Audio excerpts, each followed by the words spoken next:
প্রিয় লিসেনার্স, আসসালামু আলাইকুম। রিমেম্বারিং স্টোরিজের আজকের এপিসোডে সকলকে স্বাগত জানাচ্ছি। আশা করি সকলে ভালো আছেন, সুস্থ আছেন। আজকে যে ঘটনাটি শেয়ার করতে যাচ্ছি, তো চলুন শুরু করি আজকের ঘটনা। এই ঘটনাটি যিনি পাঠিয়েছিলেন তার নাম হচ্ছে ফরহাদ। তিনি একজন রেমিটেন্স যোদ্ধা ভাই, সৌদি আরব থেকে আমাদেরকে এই ঘটনাটি পাঠিয়েছিলেন। তো তার ভাষায় এই ঘটনাটি আমরা পাবলিশ করেছিলাম, সেভাবেই আমি এখন ঘটনাটি আপনাদেরকে পড়ে শোনাতে যাচ্ছি। শুরু করি। বলছেন ফরহাদ ভাই, আমি সৌদিতে আসার পর প্রথমে কিছুদিন রিয়াদে ছিলাম। পরে মালিকের সাথে প্রত্যন্ত গ্রাম অঞ্চলে চলে যাই।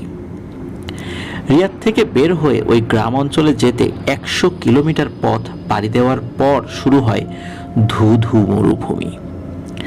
আরও কিছু দূর চলার পর চোখে পড়ে দুধারে পাহাড়, মাঝখানে রাস্তা। এলাকাটিতে যাওয়ার পর প্রথম কিছুদিন ভালোই যাচ্ছিল, কিন্তু পরে মুখোমুখি হই আসল ঘটনার। আমি যে বাড়িটাতে থাকতাম সেটি বিশাল এলাকা জুড়ে বিস্তৃত, চারপাশটা দেয়াল দিয়ে আবদ্ধ করে রাখা। পেছনে মালিকের বাবার খেজুর বাগান, বাড়ি থেকে 5 মিনিট দূরে পাহাড়। এই বাড়িতে একজন দারোয়ান ছিলেন, তিনি সুদানের নাগরিক, তার নাম আলী। আর ইন্ডিয়ান দুজন ড্রাইভার থাকতেন। সবার থাকার ঘরই আলাদা ছিল। বাড়িটির দারোয়ানের সাথে আমার খুবই ভালো সম্পর্ক ছিল। ওখানে যাওয়ার কয়েক মাস পরের ঘটনা। একদিন আমার মালিক রিয়াদ থেকে শীতে বাড়িতে আসবেন পার্টি দেওয়ার জন্য। সৌদিরা শীতে বারবিকিউ করে, লাকড়ি জেলে আগুন পোহায়। 2021 সালের ঘটনা। তখন সম্ভবত দুপুর 12টা বাজে। আলী এসে আমাকে বলল খেজুর বাগানের পাশে রাখা লাকড়ি নিয়ে আসতে এবং কিছু লাকড়ি আলাদা করে রাখতে। যদিও আমার কাজ ছিল ভিন্ন, আমি মূলত মালিকের ব্যবসা দেখাশোনা করতাম, তবে পার্টি থাকলে আয়োজনে সবাই মিলেই কাজ করতাম। যাই হোক, আমি খেজুর বাগানে গিয়ে প্রথমে বাগানটা ঘুরে দেখি। তারপর হঠাৎ করে দেখি কিছু একটা গাছ থেকে হুট করে পড়ে লাকড়ির নিচে ঢুকে পড়ল। আমি একটু কাছে গিয়ে দেখি একটা সাদা রঙের সাপ। এমন সাপ আমি জীবনেও দেখিনি। ভাবলাম পাশে পাহাড়, হয়তো ভিন্ন প্রজাতির সাপ। সাপটা কিছুটা ফুসফুস করতে করতে আমার দিকে এগোতে চায়। আমি একটা লাঠি নেই হাতে, কিছু না ভেবেই লাঠি দিয়ে সাপের মাথায় আঘাত করি। কিছুক্ষণ পর সাপটা অদ্ভুত ধরনের শব্দ করতে করতে মারা যায়। আমি বিষয়টি নিয়ে আর গুরুত্ব দেইনি, সাপই তো, এই কারণে। ওই দিন রাতে একটু তাড়াতাড়ি ঘুমিয়ে পড়ি। হঠাৎ আমি একটা মন্ত্রমুগ্ধের মতো স্বপ্ন দেখি ঘুমের ঘোরে। স্বপ্ন দেখছি আমার কফিল মানে নিয়োগকর্তা রিয়াদ থেকে আসছে। বাড়ির কাছাকাছি আসার পর ওনার গাড়ি বন্ধ হয়ে যায়। উনি কিছু ব্যাগ নিয়ে আসছে। দারোয়ান আলীকে ফোন দিয়ে বলছে আমাকে নিয়ে গাড়ির কাছে যাওয়ার জন্য। আলী এসে আমার দরজায় নক করছে। আমি কিন্তু ঘুমাচ্ছি। স্বপ্ন দেখতে দেখতে আমার কানে সত্যিই দরজার কড়া নাড়া আর আলীর কণ্ঠ ভেসে এলো। আলী যা জানালো তাতে আমি অবাক হলাম। একটু আগে স্বপ্নে যেটা দেখছিলাম সেটাই বাস্তবে ঘটেছে। আমি তাড়াতাড়ি উঠে কোনো রকম কাপড় পরে দরজা খুলে আলীর সাথে রওনা দিই। কিন্তু তখন আমি ঠিক বুঝতে পারিনি যে স্বপ্ন নাকি বাস্তবে আছি। স্বপ্নটা এতই জীবন্ত ছিল যে আলীর কড়া নাড়ার সাথে সব এক হয়ে মিশে গিয়েছে। তো আলীর পেছন পেছন হাঁটতে হাঁটতে আনুমানিক 8-10 মিনিট পর সত্যিই দেখছি আমার কফিল মানে আমার নিয়োগকর্তা দাঁড়ানো, কিন্তু আমি গাড়ি দেখছি না। ভাবলাম গাড়ি হয়তো গ্যারেজ কিংবা অন্য কোথাও ঠিক করতে নিয়ে গেছে। আর তাছাড়া আলীর সাথে বের হওয়ার পর থেকেই আমার চিন্তা ভাবনা কেন জানি একটা মোহের ঘোরে আটকে গিয়েছিল। যাক, দেখতে পেলাম কফিলের হাতে একটা সাদা ব্যাগ, কিছুটা বস্তার মতোই। আমি সালাম দিলাম, কফিল উত্তরও নিল। আমাকে বলল ব্যাগটা নিতে। আমি হাতে নিলাম। আমাকে নিষেধ করে বলল মাথায় নিতে। আমি তাই করলাম। তারপর বলল আমার পেছন পেছন হাঁটো। কফিল সামনে আলী পেছনে আর আমি মাঝখানে। আমরা সকলে হাঁটছি। কিছু দূর যাওয়ার পর কফিলকে দেখি বাড়ির রাস্তায় না গিয়ে পাহাড়ের দিকে হাঁটছেন। আমিও সঙ্গে সঙ্গে হাঁটতে লাগলাম। 20-22 কদম হাঁটার পর আমি জিজ্ঞেস করলাম, মালিক, এদিকে কেন যাচ্ছেন? উত্তরে উনি আমাকে বললেন, কেন, কি হয়েছে, ভয় পাচ্ছ নাকি? আমি বললাম, না, ভয় পাচ্ছি না। আমি ব্যাগটা মাথায় নিয়েই হাঁটছি। মনে হচ্ছিল ব্যাগটার ওজন 30 থেকে 35 কেজি হবে। হাঁটতে হাঁটতে পাহাড়ের কাছে এলাম। এরপর আমাকে আদেশ দেয়া হলো পাহাড়ে উঠতে। অবাক করা ব্যাপার, পাহাড়ের নিচ থেকে উপরে উঠতে কমপক্ষে 40 থেকে 50 মিনিট লাগার কথা। সেই পাহাড় আমরা 1 মিনিটের মধ্যেই উঠে গেলাম। ঠিক তখনই প্রথমবারের মতো আমার হৃদয়টা ভয়ে কেঁপে উঠল, শরীরটা ভারী হয়ে উঠল। অন্ধকারাচ্ছন্ন চারপাশ, শুধু যে পথ দিয়ে হাঁটি সেটুকুই আলোকিত দেখা যায়। আয়াতুল কুরসি পড়া শুরু করলাম মনে মনে। ততক্ষণ আমি বুঝতে পেরেছি স্বাভাবিক কিছু ঘটছে না আমার সাথে। আমার পাশের দুজনও স্বাভাবিক কেউ নয়। চিন্তা শুরু হলো, আমি এই মরুর উঁচু পাহাড় থেকে নিচে নামবো কিভাবে? নানান চিন্তা মাথায় ঘুরপাক খাচ্ছে, কিন্তু ফিরে যাওয়ার তো উপায়ও জানা নেই আমার কাছে। আল্লাহ তাআলার সাহায্য ছাড়া আমি কি করব বুঝতে পারছি না। অবশ হয়ে যাচ্ছি আমি। কিন্তু প্রশ্ন জাগলো মনে, লোকগুলো অস্বাভাবিক হলে আমার মাথায় আসলে কি? ভাবতেই আলী পেছন থেকে বলে উঠল, কি, ভয় পাচ্ছ নাকি? সামনে হাঁটো, আর তো অল্প একটু পথ। আমি হাঁটতে লাগলাম। একটু হাঁটার পর দেখি অদ্ভুত এক বাড়ি, যা কোনোদিন আমি চোখে কিংবা অনলাইন মিডিয়ায়ও দেখিনি। আরও দেখলাম কতগুলো আলখেল্লা পরা লোক সমবেত হয়ে আছে, বাচ্চা, বৃদ্ধ, অনেক বয়সের লোক। বাড়িটির ভেতর থেকে নারী কণ্ঠের কান্নার শব্দ ভেসে আসছে। আমি নির্বাক দাঁড়িয়ে আমার কফিলের দিকে মাথায় ব্যাগ নিয়ে তাকাচ্ছি। এবার দেখি আমার কফিলের চেহারার মানুষটা, এমনকি আলীর চেহারাও পাল্টে গেছে। আমাকে আদেশ করা হলো মাথার ব্যাগ নামাতে। আমি নামালাম। একটু সামনে দেখি একটা ছোট খাটিয়া নিয়ে আসা হচ্ছে। অবাক করা ব্যাপার হচ্ছে, এত অপরিচিত মুখ দেখছি আমি, কিন্তু এদের কারো চেহারাই কিন্তু ভয়ঙ্কর ছিল না। হয়তো তারা আসলে চায়নি আমাকে ভয় দেখাতে। আমি সবাইকে সালাম দিচ্ছিলাম। একজন বয়স্ক লোক আসলেন। হঠাৎ সবাই তাকে দেখে চুপ হয়ে গেল। ওনার নাম ছিল আব্দুল্লাহ শারি। উনি এসে আমাকে সালাম দিয়ে বললেন, হে ইনসান, আদম সন্তান, তোমার সামনে রাখা ব্যাগটা খুলে দেখো। এবার বুঝতে পারলাম তারা আর কেউ নয়, সবাই জিন। ব্যাগটা আমি বিসমিল্লাহ বলে খুলে দেখি ফুটফুটে চেহারা 4-5 বছর বয়সী একটা ছেলের লাশ। মাথা থেকে রক্ত ঝরতে ঝরতে শুকিয়ে গিয়েছে, গলায় আঘাতের চিহ্ন। জানতে চাওয়া হলো আমি ওকে চিনতে পারছি কিনা। আমি বললাম, না, আমি এই প্রথম তাকে দেখলাম। আমাকে জানানো হলো দুপুরে আমি যে সাপ মেরেছিলাম এটা সেই শিশু। দুপুরবেলায় সে খেজুর বাগানে খেলা করছিল। আমাকে দেখতে পেয়ে দ্রুতই সাপের রূপ নিয়ে পালাতে চেয়েছিল, কিন্তু আমি দেখে ফেলায় আমাকে কামড় দেওয়ার ভঙ্গিতে ভয় দেখাচ্ছিল। আমি বুঝতে পারলাম। আমি উপস্থিত সকলের কাছে ক্ষমা চাইলাম। তখন কিছু জিন বলল, ওকে ক্ষমা করা যাবে না। কেউ আবার বলল, ও আদম সন্তান, বুঝতে পারেনি। এ নিয়ে কথা কাটাকাটি হচ্ছিল তাদের মধ্যে। এক পর্যায়ে সিদ্ধান্ত হলো আমাকে ওর গোসল করাতে হবে এবং কবরে মাটি দিতে হবে। এছাড়া 7 রাত ওর কবরে এসে একটা গাছে পানি দিতে হবে এবং ওর জন্য সৃষ্টিকর্তার কাছে দোয়া করতে হবে, তাহলেই ওরা আমাকে মুক্তি দেবে। আমি অনেকটাই অস্বাভাবিকভাবে ব্যাপারগুলো দেখছিলাম, কারণ তখন পর্যন্ত আমি ভয়ঙ্কর অবয়ব কিংবা ভয়ঙ্কর কোনো জিনদের চেহারা দেখতে পাইনি।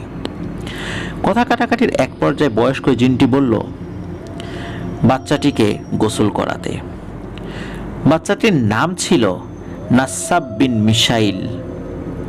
কয়েকটি রেশমের পর্দা দিয়ে ঢাকা অন্ধকার একটি জায়গার দিকে ইঙ্গিত করা হলো। অদ্ভুত ব্যাপার, আমি মিসাইলকে নিয়ে ভেতরে ঢোকা মাত্রই আলোকিত হয়ে গেল জায়গাটি। কিন্তু সেই আলোর উৎস কি তা আমি বুঝতে পারিনি। আমি একটা চৌকির কথা ভাবছিলাম শিশুটিকে রাখার জন্য, ভাবা মাত্রই অদৃশ্যভাবে সেটি হাজির হয়ে গেল। আমি পানির কথা ভাবলাম, পানিও পেলাম ঠিক একইভাবে, কিন্তু সাধারণ কোনো পানি ছিল না। সেটি ছিল প্রচুর সুগন্ধিযুক্ত নীল স্বচ্ছ পানি। অল্প অল্প করে মিসাইলের নিথর দেহটাতে আমি পানি ঢালতে লাগলাম। ওর সুন্দর চেহারাটা দেখে আমার চোখ গড়িয়ে পানি সেখানেই পড়তে লাগলো। রক্তগুলো যখন পানির সাথে ধুয়ে পড়ছিল, ওর চেহারা যেন হাস্যোজ্জ্বল হয়ে উঠছিল। আর ওর চোখ থেকে গোসলের পানি ছাড়াও চোখের পানি যেন ঝরছিল। বাইরে তখন ওর মায়ের কান্নার আওয়াজ এবং বাকি জিনদের ফয়সালা মেনে না নেয়ার মতো আওয়াজ কানে ভেসে আসতে লাগলো। এদিকে মিসাইলের গলার আঘাতের চিহ্ন আর মাথার আঘাতের চিহ্ন যেন আমার হৃদয়টাকে ছিন্ন ভিন্ন করে দিচ্ছিল প্রতিটি মুহূর্তে। গোসল করার শেষে যখন ওর জন্য কাপড়ের কথা ভাবলাম, অদৃশ্যভাবেই আমার সামনে কাপড় এসে হাজির।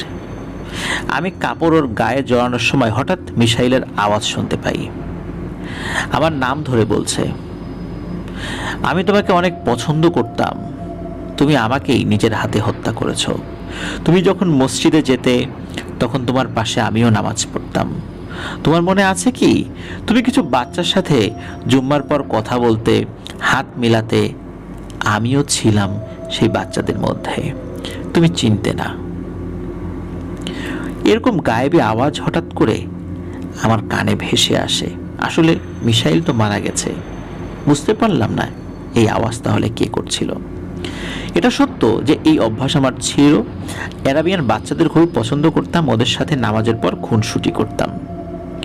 তখন আরও একটা আওয়াজ ভেসে আসে, তুমি যখন তাহাজ্জুদের নামাজ পড়তে উঠতে, ফজরের নামাজে যেতে, তখন কালো একটি বিড়াল দেখতে পেতে তুমি, মাংসের হাড় দিতে খেতে। আমি ছিলাম সেই বিড়াল রূপী মিসাইল। তুমি যদি ভয় না পাও তাই কখনো অন্য কোনো অবয়বে তোমার সামনে যাইনি। তুমি কতগুলো দিন নিজের হাতে খাবার দিয়ে যেতে, আমি সারাক্ষণই তোমার আশেপাশে থাকতাম। সেদিন খেজুরের বাগানে ছিলাম, ভুলবশত বিড়ালের রূপ ধরতে ভুলে গিয়েছিলাম। হয়তো তুমি সেই দিন মারতে না আমাকে। কথাগুলো শুনছিলাম অদৃশ্যভাবে, আর চোখ দিয়ে অশ্রু গড়িয়ে পড়ছেই। আরও শব্দ ভেসে এলো, তুমি ভয় পেও না, আমার মা বাবা আমার মৃত্যুর আগে থেকেই তোমাকে চেনেন। তুমি মসজিদে আদর করতে, খাবার দিতে রোজ আমাকে, এগুলো আমার বাবা মা ভাইয়েরা জানে।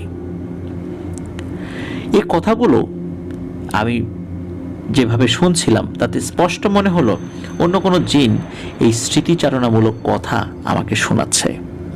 কারণ মিসাইল তো মারা গিয়েছে, যাকে আমি নিজের হাতে ভুলবশত হত্যা করেছি, এবং তার নিথর দেহ আমি গোসল করাচ্ছি, তার হাস্যোজ্জ্বল চেহারা আমার চোখের সামনে। এরপর চোখ মুছতে মুছতে দেখি ও কাপড়ে জড়িয়ে আছে। পর্দাগুলো আপনা আপনি চলে গেছে। আরও কয়েকজন এলো, ওকে খাটিয়ায় তোলা হলো। ছোট্ট কি সুন্দর খাটিয়া। ভিন্ন এক ধরনের জানাজা হলো। ওর কবরের কাছে নিয়ে যাওয়া হলো। কবর দিচ্ছে সবাই মিলে। দেখলাম কোনো বাঁশ কিংবা চাটাই নেই, শুধু খনন করা মাটির গর্ত, কিছু সুরভিযুক্ত বড় বড় পাতা দিয়ে উপরে মাটি ছিটিয়েছে। যখন ওর মুখটা খুলে দিচ্ছিলাম, ওর চোখগুলো যেন কি এক মায়ার দৃষ্টি দিয়ে আমার দিকে তাকিয়েছিল। আমি লক্ষ্য করেছিলাম তখনও যেন ওর অশ্রুসিক্ত চোখ দুটো আমার দিকেই তাকিয়ে আছে। কবর দেওয়া শেষে কি এক প্রজাতির গাছ এনে ওর কবরে লাগাতে বলা হলো আমাকে। গাছ লাগাচ্ছিলাম আমি, একটা খুঁটি চাচ্ছিলাম মনে মনে। মুহূর্তে দেখি আমার ব্যবহৃত সেই লাঠিটাই, যেটা দিয়ে আমি সাপ মেরেছিলাম, সেই লাঠিটি সেই গাছের সাথে খুঁটি হিসেবে বেঁধে দিলাম। ভয়ের চেয়ে বেশি দুঃখ আর অনুশোচনায় আমি ভেঙে পড়েছিলাম তখন। সব শেষ করা হলো। বয়স্ক জিনটি হুকুম দিলেন সবাইকে চলে যেতে। সবাই চলে গেলেও 2-4 জন যেতে চাইল না। ওরা প্রতিশোধ নিতে চেয়েছিল আমার উপর। তারপর বয়স্ক জিনটি ওদেরকে ধমক দিলেন এবং বোঝালেন, এই আদম সন্তানের দোষ নেই, মিশাইলেরই দোষ ছিল।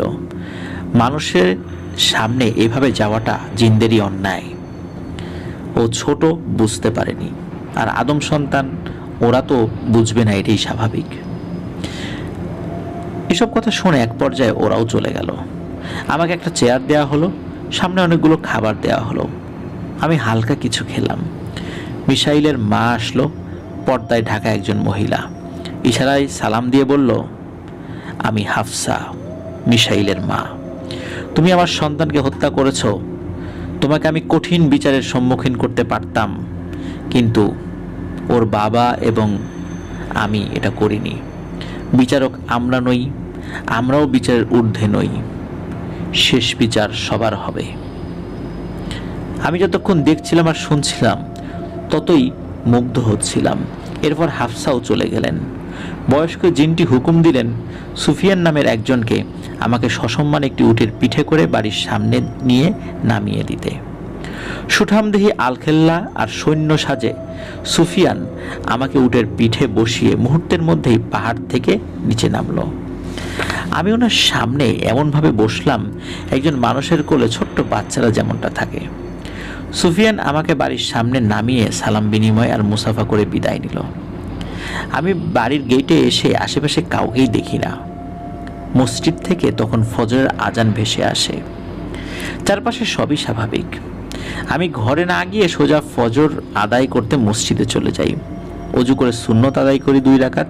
মসজিদে আরও 15-20 জন অ্যারাবিয়ান, 2-4 জন বাঙালি এবং পাকিস্তানি ছিল। সবাই মসজিদে বলাবলি করতে লাগলো, কি সুন্দর অদ্ভুত আতরের ঘ্রাণ পাচ্ছে তারা আমার পাঞ্জাবিরে। কয়েকজন জানতে চাইলো এটা কি আতর নাকি বডি স্প্রে, নাম কি এটার, কোন ব্র্যান্ডের। আমি সবাইকে বললাম এটা আমি রিয়াদ থেকে এনেছি, নামটা খেয়াল নাই। কিন্তু ইমাম সাহেবকে দেখলাম উনি মুচকি মুচকি হাসছেন। আমাকে বললেন আপনি জোহরের পর আমার সাথে দেখা করবেন। আমি জোহরের পর ওনার রুমে যাই। ইমাম সাহেব আমাকে বললেন এটা স্বাভাবিক কোনো আতরের ঘ্রাণ ছিল না। আমি সেটা বুঝতে পেরেছি। ইমাম সাহেব আরও জানান উনি যখন একা একা মসজিদে তাহাজ্জুদ পড়েন তখন এই ঘ্রাণগুলো পান। যাই হোক, পরবর্তী 7 দিন আর আমাকে ওই পাহাড়ে যেতে হয়নি। কিন্তু মিশাইল প্রায়ই আমার স্বপ্নে আসে। আমার স্বপ্নে সে আসে, আমার হৃদয়টাকে চূর্ণ বিচূর্ণ করে দিয়ে যায়, আর আমার অনুশোচনাটা আরও বেড়ে যায়। কি করলাম আমি? এমন ভুল আমি কিভাবে করলাম? কিভাবে একটা ফুটফুটে জিন সন্তানকে আমি হত্যা করলাম নিজ হাতে ভুলবশত? ওর মা বাবাও কত পরহেজগার, চাইলে ওরা প্রতিশোধ নিতে পারত, কিন্তু আমার উপর সেটা নেয়নি। কারণ ভুলবশত হত্যায় আসলে কোনো ব্যক্তিকে মৃত্যুদণ্ড দেয়া যায় না। তারা জানতেন এবং তারা তাদের আমিরের আনুগত্য করেন, আমিরের কথা শুনেছেন, তারা ধৈর্য ধারণ করেছেন। আল্লাহ সুবহানাহু ওয়া তাআলা তাদের ধৈর্যের প্রতিদান অবশ্যই ইনশাল্লাহ দেবেন। প্রিয় লিসেনার্স, এটি ছিল ঘটনা। আসসালামু আলাইকুম।